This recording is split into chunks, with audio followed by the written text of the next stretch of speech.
Bien, decíamos la vez pasada que nuestro antepasado, el Homo erectus, desarrolló una gran cantidad de cosas que nos iban a permitir tener una vida que ya no fuera a salto de mata o subiéndote a un árbol. Habían desarrollado formas de comer ya con la comida cocida, habían desarrollado herramientas y lo mejor de todo, su alimentación y su constante innovación hace que su cerebro alcance los 1000 centímetros cúbicos. Es decir, 2/3 partes de nuestros cerebros modernos. Durante miles de años va a ser un ser muy exitoso. Y posteriormente va a transformarse en un Homo que nosotros le vamos a llamar Homo faber. ¿Por qué Homo faber? Porque una de las características fundamentales del hombre es porque hace cosas. Hace cosas que le son útiles, pero ya con un nivel de especialización mucho mayor. Entonces, el establecimiento de estas comunidades humanas ya empieza a tener una serie de elementos que van a ser de gran utilidad. Aprenden a curtir pieles, raspando la carne, aprenden a tener un contacto con la naturaleza a tal grado de que desde esos tiempos viven ellos en un entorno en donde no hay mucha agua. Generalmente las zonas donde encontramos los restos de todos estos grupos son zonas semidesérticas. ¿Y cómo sobrevivían? Porque aprendieron qué raíces, qué plantas tenían una raíz de tal manera, de tal magnitud que les permitiera recuperarla y exprimirla para poder tener agua, que además era agua limpia, porque estaba dentro de la raíz. Era todo el agua que había tomado esa planta, que había recuperado esa planta a través del rocío o a través de pues algún recurso muy especial, porque realmente no son zonas donde llueva mucho, pero esa planta recuperaba suficiente agua como para que los seres de ese momento tuvieran un recurso de emergencia, digámoslo así. Aunque preferentemente lo que hacían era habitar cerca de un río o cerca de un lago. Pero hay que acordarnos que cerca de los ríos y cerca de los lagos, cuidado, porque todos los animales salvajes toman agua en el río y en el lago, y los cocodrilos viven en el agua. Y son muy buenos cazadores. Entonces, sí, es una ventaja vivir, pero también es un problema. ¿Por qué? Porque ahí bajan a brevar pues los animales salvajes. Entonces hay que tener un conocimiento de la naturaleza que nos permita ver cuáles plantas nos dan frutos que son comestibles, dónde podemos recuperar agua en caso de que de repente no nos sea posible acercarnos a una fuente de agua. En fin, desarrollan todo un conocimiento sobre la naturaleza que les va a permitir sobrevivir muchísimo tiempo. Ustedes dirán, bueno, pero eso resulta casi fantástico. Bueno, si ustedes quieren ver personas que todavía, en el siglo XXI, siguen viviendo de la misma manera, en los mismos lugares, yo les recomiendo que busquen un documental sobre los bosquímanos del Kalahari. Bosquímanos del Kalahari. Hay muchas versiones. Hay una versión rusa que es excelente, desgraciadamente pues está en ruso, ¿no? Pero claro, las imágenes se entienden. Y entonces vamos a ver cómo hay personas que se quedaron viviendo, personas ya homo sapiens, que se quedaron viviendo en un estrato muy parecido. El género Homo, obviamente todos estos va a haber un proceso de evolución, nosotros tenemos que manejarlo así. ¿Por qué? Pues porque nosotros tenemos que aportarle a ustedes datos científicos, no podemos especular en otro sentido. Entonces va a haber un proceso de evolución en donde aparecen seres ya con otra capacidad cerebral, en donde entendemos que el trabajo es el que permite la transformación de aquellos seres muy primitivos en los hombres que somos el día de hoy, o sea, en el hombre moderno. ¿A través de qué? Del trabajo manual, de la organización social, de las funciones que tiene que desarrollar el grupo completo para poder sobrevivir. Nace un principio de sociedad. Por ahí hay algunos textos muy interesantes que vienen desde la época de Marx, donde hablan de la transformación del mono en hombre a través del trabajo. Y después Fisher nos habla en forma muy interesante de la importancia del trabajo en la evolución de la mente. O sea, hay muchos teóricos que hablan de ello, no es difícil encontrar ese material, en cuál es la importancia del trabajo en la evolución de las capacidades humanas. Bien, estos grupos están sujetos, obviamente, a las variables del clima. Entonces, de repente el clima se vuelve muy seco porque es la época en que se desarrollan las grandes acumulaciones de hielo en la parte norte de los continentes, lo que nosotros llamamos glaciaciones. Y entonces cuando hay estas glaciaciones resulta que el agua se acumula en esas partes y hay un fenómeno de desertificación. Y bueno, pues hay que ir buscando medios para salir adelante y sobre todo técnicas de supervivencia. Estas técnicas de supervivencia ayudan, pero no son suficientes. Hay un momento en que es tan difícil la sobrevivencia de estos grupos ya humanos,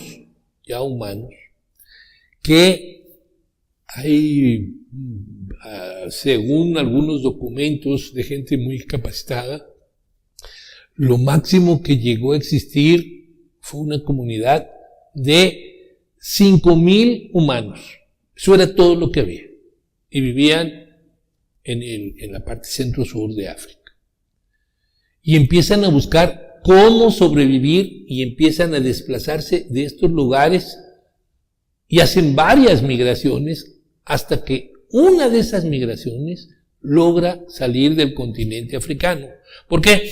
Porque el agua se ha acumulado, está la plena glaciación, entonces ha bajado el nivel de los mares. Prácticamente podían salir de África caminando para llegar a otro continente, ya fuera partes de Europa, partes del Medio Oriente, y van a empezar a poblar todas esas partes hasta llegar a Australia por un lado, y por otro lado hasta llegar a Europa. Sobre todo a España. En España hay un asentamiento de hace medio millón de años, que se llama Atapuerca. Sería muy interesante que ustedes lo revisaran, y que demuestra cuáles fueron los primeros europeos, porque son los primeros inmigrantes africanos que llegaron ahí. Se calcula que solamente de aquellos grupos que aproximadamente eran 5,000 gentes, lo único que sobrevive son 150 gentes, 150 personas del género Homo. Y son los que van a cruzar, a salir de África y van a empezar a poblar todos los continentes. Y ustedes dirán, bueno, ¿y todo esto cómo se sabe? Bueno, pues porque ahí se puede hacer seguimiento el DNA. Sobre todo hay una parte que aportan las mamás, la madre a la hija, no al hijo, a la hija, que es el DNA mitocondrial. Ese DNA mitocondrial se puede seguir desde la primera mujer que lo aportó, que obviamente pues era un habitante de esta parte de África.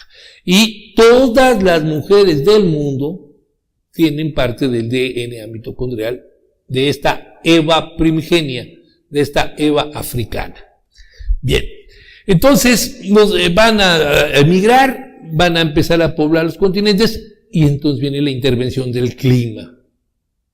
Porque el clima también nos va a dar otra cosa, características fisionómicas y también, de alguna manera, necesidades diferentes. Aquellos que van a ir hacia lo que es los desiertos de Arabia, o que van a ir hacia la parte de Asia Central, bueno, pues el clima, aunque es extremoso en algunas épocas del año, normalmente tiene un clima tolerable, pero habrá otros que irán a otros lugares en donde el clima ya no sea tolerable, y entonces hay que desarrollar otras técnicas de cacería, empezar a trabajar la piedra de forma más elaborada, empezar a hacer una cosa sensacional, la ropa. Y entonces encontramos que una de las primeras herramientas que va a desarrollar el ser humano es la aguja, es una aguja de hueso. ¿Por qué? Porque hay que unir una piel con otra. Originalmente, al igual que hacían, por ejemplo, algunos indígenas muy primitivos de América que vivían en la Tierra de Fuego, y que nos los describe Darwin como gentes que traen puesta encima una piel de un animal que ellos llaman guanaco, y este animal los cubre como si fuera una cobija. Pero esto evoluciona. Hay otros lugares donde va evolucionando, y entonces se empiezan a elaborar prendas para poder subsistir, en climas que son rigurosos. Hay muchas cosas que van sucediendo en este lapso de tiempo, y obviamente va cambiando el tipo de vivienda. Ya no van a vivir en la intemperie, tienen que buscar algunos lugares para refugiarse, principalmente las cuevas. Por eso es que en las cuevas, que tienen 15, 16 mil años de que fueron habitadas, pues encontramos fogatas, restos de comida, restos de collares, encontramos algunas esculturitas muy incipientes, incluso grandes manifestaciones de artes plásticas, como pueden ser las que hay en Francia, en la cueva de la Co, o como las que hay, por ejemplo, en España, ¿no? Las cuevas de Altamira, pero también en el desierto del Sahara hay pinturas rupestres que tienen miles de años de estar allí.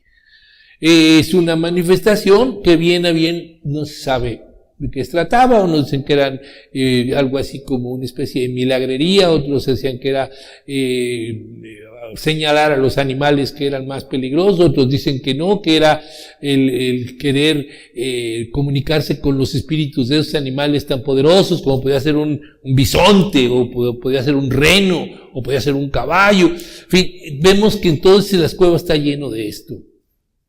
Obviamente va a cambiar la dieta.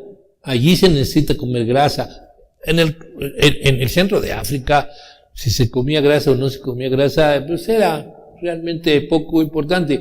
Pero en un clima gélido, en un clima donde va a llegar el invierno y va a ser muy, muy brutal, hay que comer grasa. Hay que tener otra actitud, hay que tener, y sobre todo va a generar una serie de cambios que no son razas, cuidado. No son razas. Los seres humanos no tenemos razas. Tenemos diferencias fisionómicas. ¿Por qué? Pues porque el clima ha hecho que tengamos diferentes fisionómicas. ¿Por qué? Porque si alguien logró llegar hasta ciertas partes de Escandinavia, por muy oscura que tuviera la piel, el hecho de que el sol no produjera en contacto con la vitamina, con las vitaminas D, sobre todo, y no generara pigmentación, obviamente la Tierra va perdiendo pigmentación, porque necesita que los rayos del sol penetren. Entonces, ¿quiénes van subsistiendo? Pues los que van teniendo la piel un poquito más clara. Eso sucede en ese tipo de razas. Los nórdicos, es decir, necesitan tener una piel sumamente clara. Son los que tienen más clara la piel, van a sobrevivir. ¿Por qué? Porque si no, van a tener una vitaminosis. Porque el sol no está interactuando con su piel y no produce vitamina D. Entonces, necesitamos que el ser humano, entendámoslo, no tiene razas.